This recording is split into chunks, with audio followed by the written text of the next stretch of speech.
Je ne vais pas essayer d'ajouter une communication savante à toutes les communications savantes que vous avez entendues.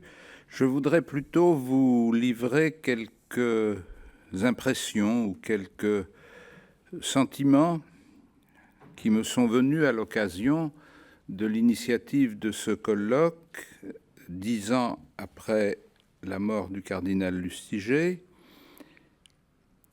mais en ayant présent à l'esprit que le travail qui a été fait sur ces activités, sur ces écrits, ne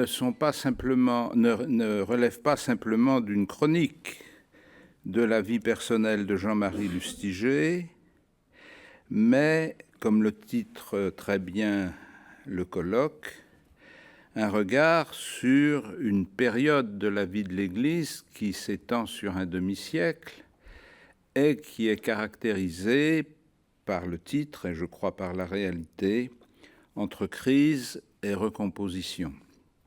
Et donc, on peut dire d'une certaine façon que la vie du cardinal Lustiger a coïncidé avec cette période de l'histoire de l'Église qui a été en même temps une période d'effondrement par rapport à une certaine image de l'institution ecclésiale telle qu'elle était arrivée au moment de la Seconde Guerre mondiale, et une période de reconstruction telle qu'elle essaye, elle n'a pas seulement essayé, elle continue d'essayer de la mettre en œuvre après le Concile Vatican II.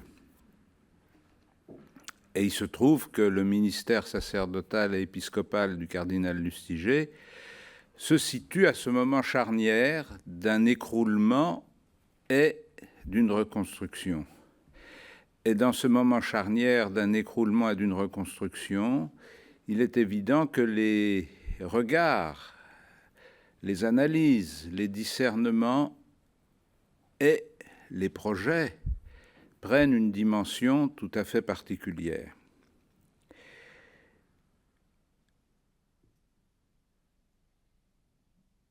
La période vise à la fois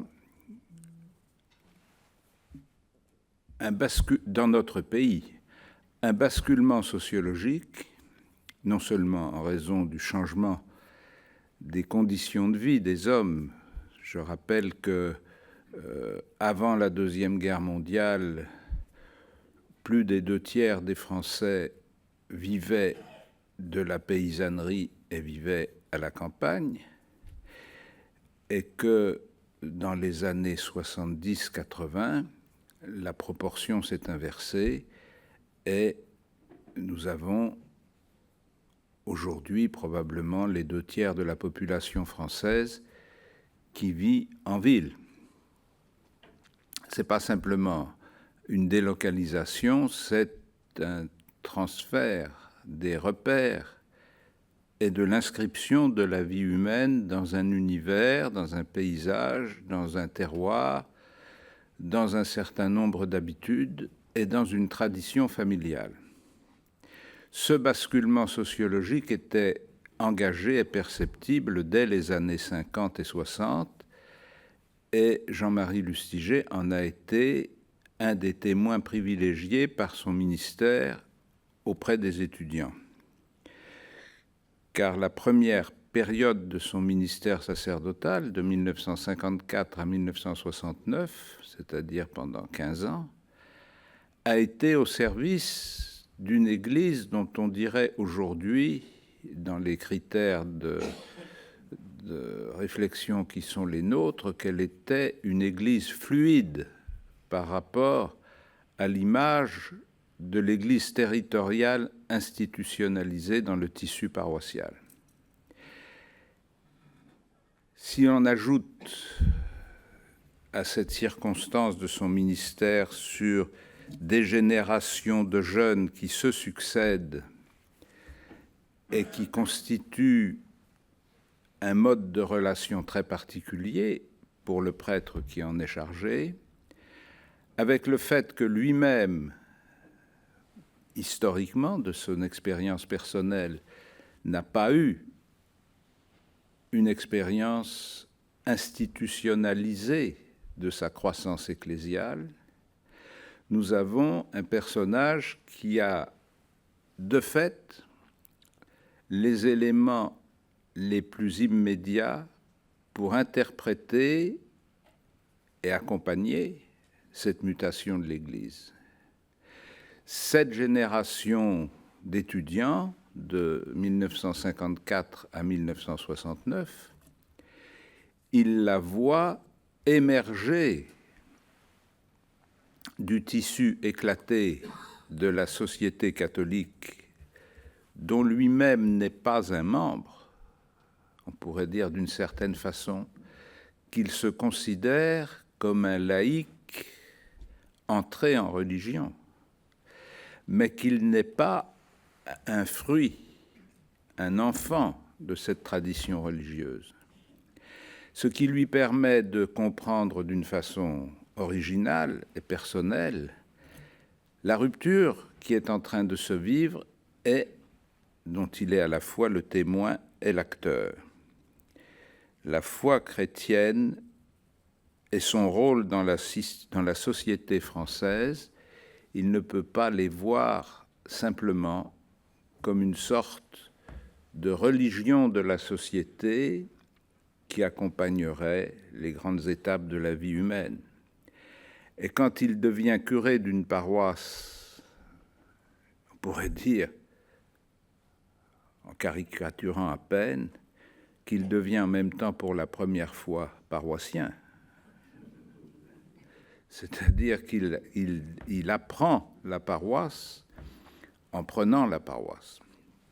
Il apprend ce que c'est que de vivre l'institution la plus traditionnelle du tissu de notre Église française au moment où il en prend la charge et où il rencontre de façon frontale les parents des enfants qu'il a connus comme étudiants. Ce trait de l'expérience du cardinal Lustiger me paraît tout à fait caractéristique de l'entremêlement de son itinéraire personnel et de son ministère dans l'Église. Il a vécu dans toute sa vie, depuis son enfance jusqu'à la fin de son ministère, il a vécu des événements qui ont affecté son existence personnelle, mais qui en même temps l'ont construit. On pourrait dire, si on voulait poursuivre l'illustration avec Israël, qu'ils l'ont construit comme un païen qui découvre la foi, qui découvre l'Église, qui découvre la communion ecclésiale. Cette transition de celui qui n'était pas son peuple, de celui qui était sans cité, sans citoyenneté dans le monde, à la responsabilité, une des responsabilités les plus hautes à l'égard de cette institution, va être non seulement un travail personnel intérieur, dont nous ne connaîtrons probablement pas les tenants et les aboutissants en ce monde, mais va être en même temps un itinéraire qui va ouvrir dans la manière de comprendre l'expérience de l'Église, de la conduire et de l'orienter, qui va proposer un chemin de conversion qui n'est plus simplement l'itinéraire personnel de la conversion de Jean-Marie Lustiger, mais qui devient d'une certaine façon la transcription collective de cet itinéraire personnel dans la question sans cesse ressassée que faire pour que l'Église soit fidèle à sa mission dans les conditions qui sont les nôtres? Comment faire pour qu'elle exerce sa charge missionnaire dans une société laïque, sécularisée, etc., etc. Le deuxième point sur lequel je voudrais insister peut-être,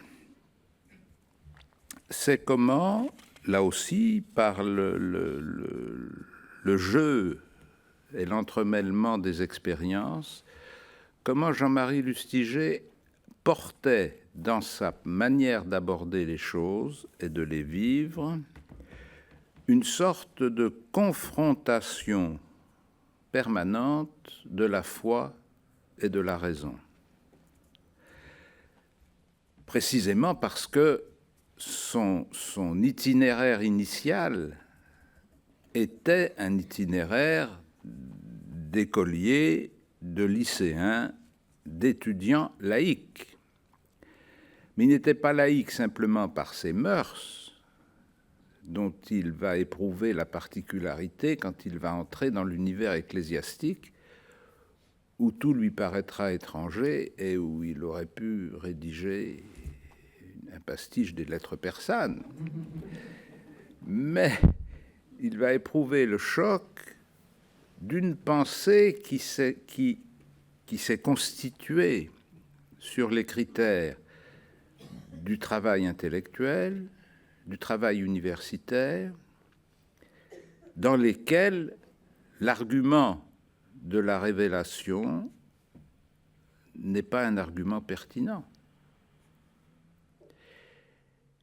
Et en entrant dans la démarche de la foi, où il va soumettre sa vie précisément à une révélation médiatisée par la parole de Dieu et par l'Église, il vit ce choc.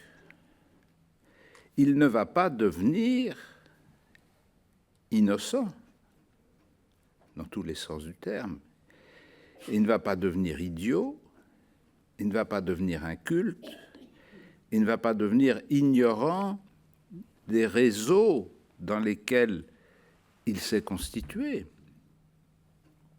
Et donc, il va devoir, lui, pour sa vie personnelle, assumer cette confrontation d'une culture que son intelligence, son talent, ses qualités lui ont permis d'acquérir et de développer avec beaucoup de richesse, et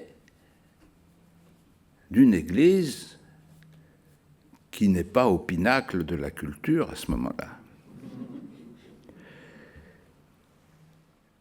Est-ce qu'en devenant chrétien, il faut devenir bête? Est-ce qu'il faut oublier ce que l'on sait? Et si l'on continue d'adhérer par toutes les fibres de sa personnalité intellectuelle à une certaine expérience culturelle, comment est-ce qu'on l'intègre dans une démarche spirituelle? Comment est-ce qu'elle se concrétise dans la démarche spirituelle? Et comment la démarche spirituelle devient, dans le même mouvement, un élément de contestation de cette culture sécularisée? Et on verra, vous avez vu à travers les différents exposés que vous avez entendus au cours de ce colloque, comment le cardinal Lustiger était lucide sur la sécularisation de la culture et de la société et sur les risques d'idolâtrie incluse dans cette sécularisation. Comment est-ce qu'il va assumer cette immersion de l'Évangile dans une culture sécularisée, dans une société sécularisée? Est-ce qu'il va transposer dans l'expérience ecclésiale la référence quand même traditionnelle dans les milieux juifs du ghetto, qui se reconstitue autour de ces références culturelles et qui se garde dans la fidélité à l'alliance, mais en se protégeant des influences extérieures? Est-ce qu'il va assumer une lecture de saint Paul qui va aller au-devant de ces expressions confuses de religiosité de la société pour dire ce Dieu que vous adorez sans le connaître, moi je le connais et je vais vous dire qui il est, avec le succès qu'on sait, ou bien est-ce qu'il va essayer de tenir simultanément l'obéissance profonde, radicale et sans discussion à la vérité de Dieu, en même temps que l'exploitation passionnée de la recherche de l'intelligence humaine? Je pense, je peux dire que ça n'est pas, je ne pense pas que ce soit une confidence, parce que probablement qu'il l'a raconté à beaucoup de gens et qu'il l'a même écrit probablement quelque part, à l'état d'esprit dans lequel il va pour la première fois visiter le Saint-Sépulcre et s'agenouiller dans le petit réduit du tombeau du Christ en disant « c'est vrai ou c'est pas vrai ?» Et là, c'est la pierre qui répond, c'est-à-dire j'y crois ou j'y crois pas. Bon. C'est dans ce sens que je parle de l'obéissance humble et profonde à la manifestation de Dieu dans notre vie. Mais en même temps, la capacité d'entendre toutes les recherches et toutes les questions qui peuvent se poser autour de l'interprétation des événements et de l'écriture, de les interroger, de les accueillir comme des questions posées à la fois. C'est donc ce mélange très délicat dont je pense qu'il l'a assumé tout au long de sa vie et qui a rendu sans doute sa parole si percutante par rapport aux questions des hommes de notre temps. Confrontation de la démarche de la foi avec la rationalité. Comment rendre compte de l'espérance qui est en nous? Comment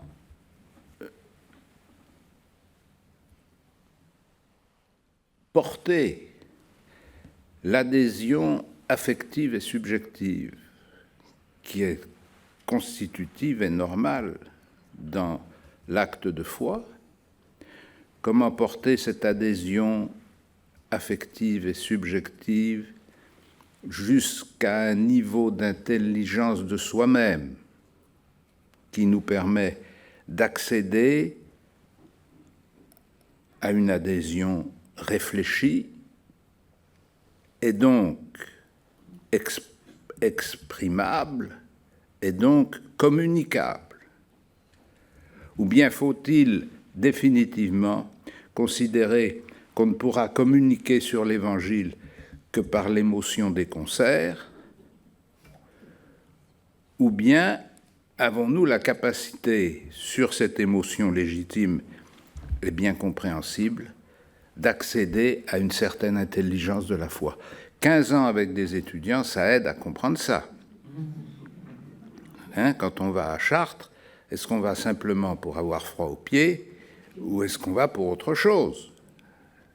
Et comment on passe de l'expérience sensible de l'événement à une parole qui peut se confronter à une critique rationnelle et qui accepte d'être confrontée à cette critique rationnelle?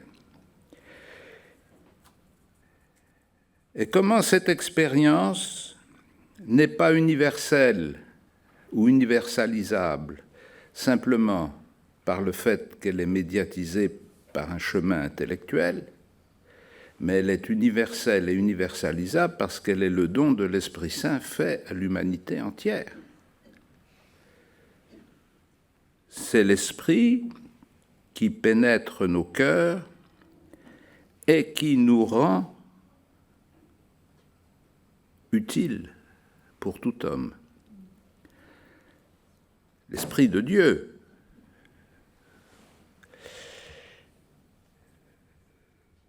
C'est pourquoi dans l'itinéraire du ministère épiscopal, déjà sacerdotal, du cardinal Lustiger, la conviction du caractère surnaturel de la foi, de cet enracinement mystérieux de la rencontre avec Dieu dans l'histoire personnelle de chacun, ce qu'on appelle la conversion, est indissociable de l'investissement du travail de formation théologique et scripturaire qui permet de faire accéder l'intimité de cet événement fondateur à un langage transmissible et accessible à d'autres. On peut toujours témoigner de quelque chose qu'on a vécu tout seul dans son coin, mais comme vous savez, si vous regardez de temps en temps la télévision, on vous dira « ça c'est ce que vous avez vécu, mais ça ne vaut pas pour les autres ». Bon. La question c'est comment on passe de ce vécu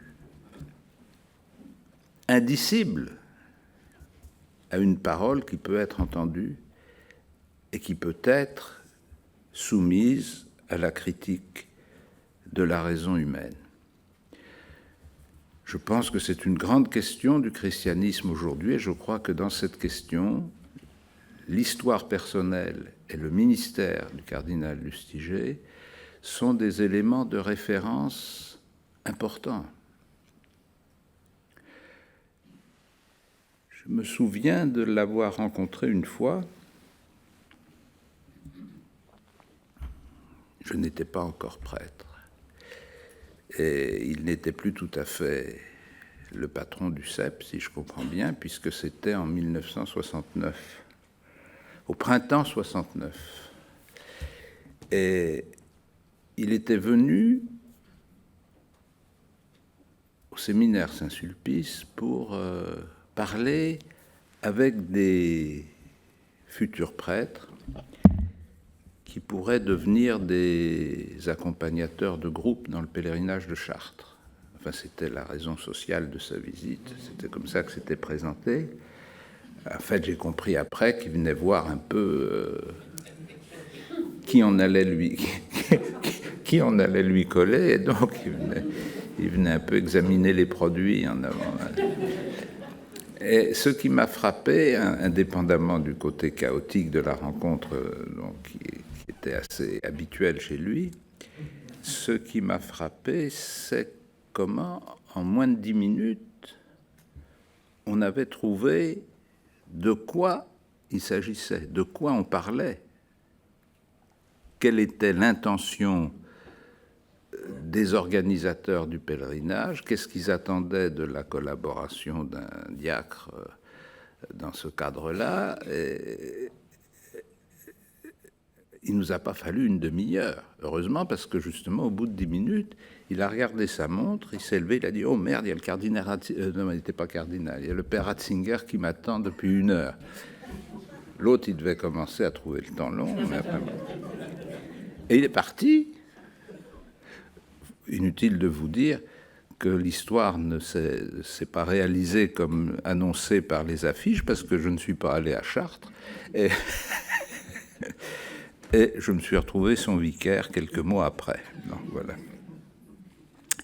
2 points sur lesquels je voudrais terminer, parce qu'il me semble, 3, il me semble très importants dans le ministère du cardinal Lustiger. Le premier point, c'est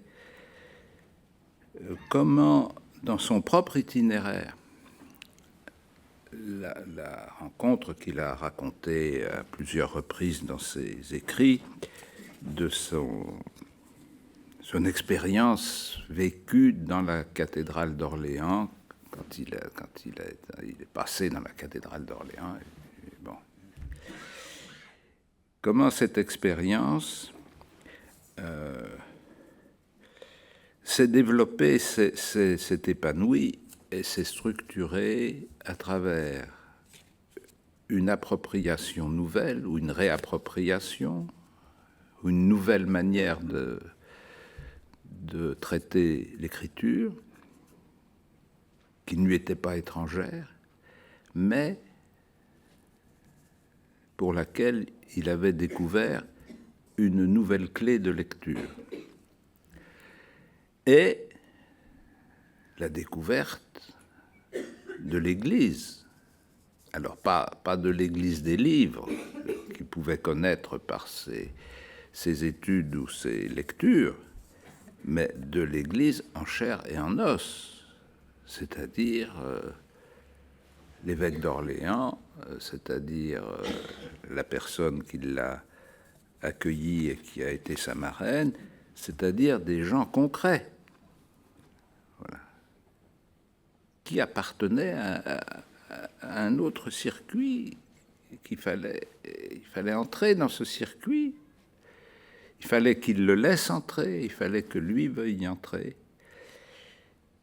Et je pense que cette double dimension de la réappropriation de l'écriture et de l'expérience concrète de l'Église a été un des éléments structurants de tout le ministère du cardinal Lustiger, dans sa manière d'aborder l'un des aspects constitutifs quand même du ministère, qui est le commentaire de l'écriture.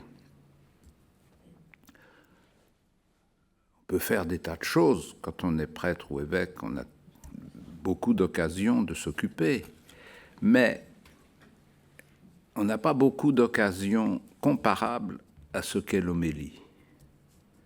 C'est-à-dire, je suis porteur d'une parole qui n'est pas simplement ma parole, qui est destinée au peuple chrétien, et donc à moi aussi, et je suis l'instrument de cette alchimie. Et ça a été un élément constant du ministère du cardinal Lustiger, de même que son sens de l'Église, c'est-à-dire sa conviction qu'on ne pouvait pas être chrétien sans la médiation du peuple de Dieu.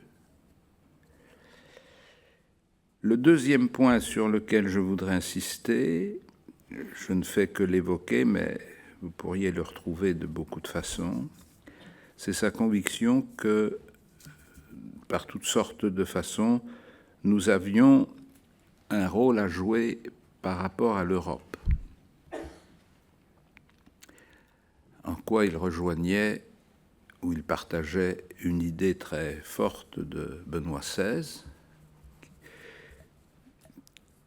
qui était convaincu que l'Europe avait une mission universelle, non pas de conquête du monde, mais de médiation culturelle à l'égard de l'univers entier. Qu'un certain nombre, non négligeable, des instruments culturels par lesquels l'humanité a progressé au cours des siècles ont été découverts, mijotés, transformés, répandus à partir de l'Europe.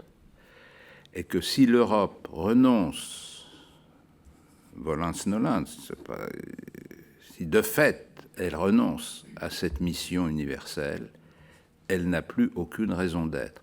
Donc le débat que nous balancent périodiquement les journaux sur les racines chrétiennes de l'Europe n'est pas du tout la question. La question n'est pas est-ce que nous avons notre titre de propriété sur les racines culturelles de l'Europe. La question est est-ce que l'Europe porte en elle encore les instruments d'une mission universelle et comment les chrétiens assument cette partie de leur enracinement européen. C'est pourquoi, je pense, le cardinal Lustiger a été très, très motivé, très persévérant dans tous les réseaux et toutes les occasions où la dimension européenne était en cause. On a évoqué tout à l'heure le Carmel d'Auschwitz, mais ça n'était qu'un épisode, il y en a eu beaucoup d'autres. Et le troisième point sur lequel, évidemment, je voudrais conclure, mais c'est très facile après ce que vous avez entendu aujourd'hui, c'est le rapport au judaïsme. Patrick Desbois disait tout à l'heure qu'un certain nombre d'évêques n'avaient jamais rencontré de juifs. Alors peut-être que c'était lié à leur histoire personnelle, qu'ils n'habitaient pas des quartiers où il y avait des juifs dans la rue, mais je suis témoin que le fait même du judaïsme, dans sa réalité, est un fait qui était ésotérique pour un certain nombre de milieux chrétiens et qu'ils ne comprenaient pas, pas de comprendre, mais même ne connaissaient pas la réalité du judaïsme. Avec Jean-Marie Lustiger, c'est ça qui rendait sa présence tellement embarrassante, c'est que la réalité du judaïsme n'était pas simplement un objet d'information et de réflexion pastorale, c'était une contrainte présente. Imaginez-vous que dans le... Enfin, vous ne pouvez pas vous imaginer, mais vous pouvez faire un petit effort quand même. Dans l'amphithéâtre de la conférence épiscopale de Lourdes, au premier rang, le premier, c'était lui. Donc, on avait le judaïsme inscrit dans la photographie. Alors, on pouvait avoir toutes sortes de réflexions, de pensées, de sentiments, de bons mouvements, de tout ce qu'on veut, mais on ne pouvait pas le contourner. Voilà.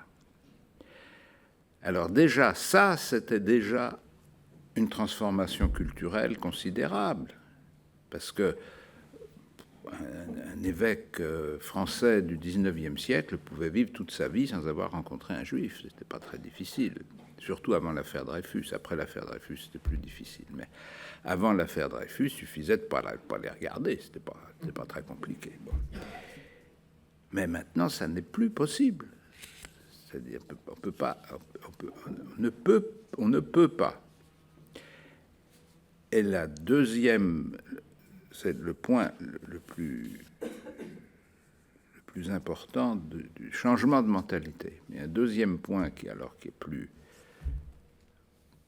élaboré, si je puis dire, c'est qu'à travers ces actions et ces propos, ces initiatives, je pense, mais là, vous pourrez interroger Patrick Desbois, qui est meilleur connaisseur que moi des subtilités des relations judéo-chrétiennes, je pense que nous sommes sortis, au moins globalement, de la théorie de la substitution.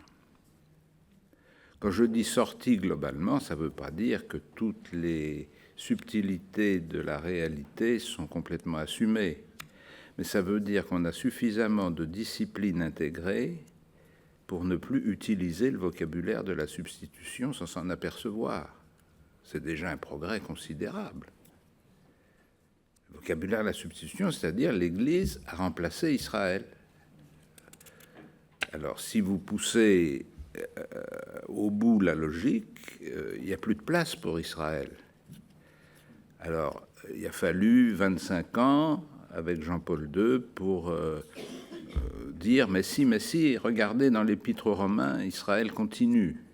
Alors, catastrophe, on a mobilisé tous les exégètes de l'Épître aux Romains pour savoir si c'était bien ça que saint Paul avait voulu dire. Mais, en fait, beaucoup de Juifs pensaient que les catholiques voulaient les supprimer, pas simplement, si j'ose dire, physiquement, mais intellectuellement. Ils voulaient que la substitution soit opérée. Bon. Alors, vous pensez bien que des énormités pareilles ne peuvent pas se supprimer simplement parce qu'on trouve que c'est pas correct.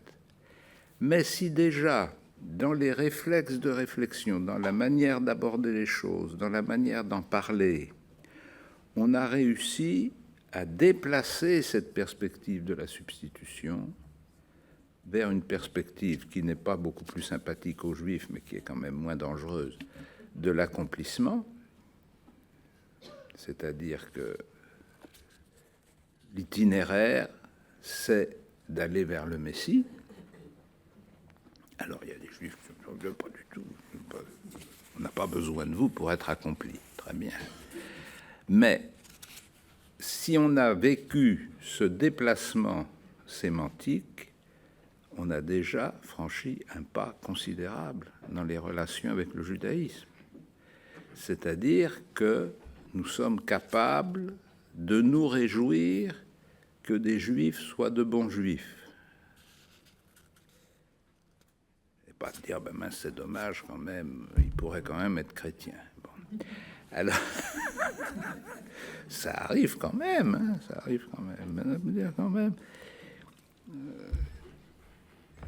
La mission historique d'Israël n'est pas terminée. Et donc, ce déplacement, je crois que Jean-Marie Lustiger, je ne sais pas s'il l'aurait théorisé, mais je crois qu'il l'a fait avancer, qu'il l'a fait radicalement bouger, et je pense que c'est au bénéfice des relations judéo-chrétiennes.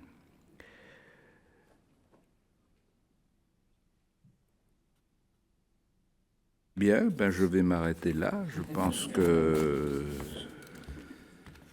vous avez suffisamment enduré et je souhaite que ce colloque vous ravive en vous non seulement des souvenirs, mais des motivations pour que le patrimoine devienne un investissement rentable.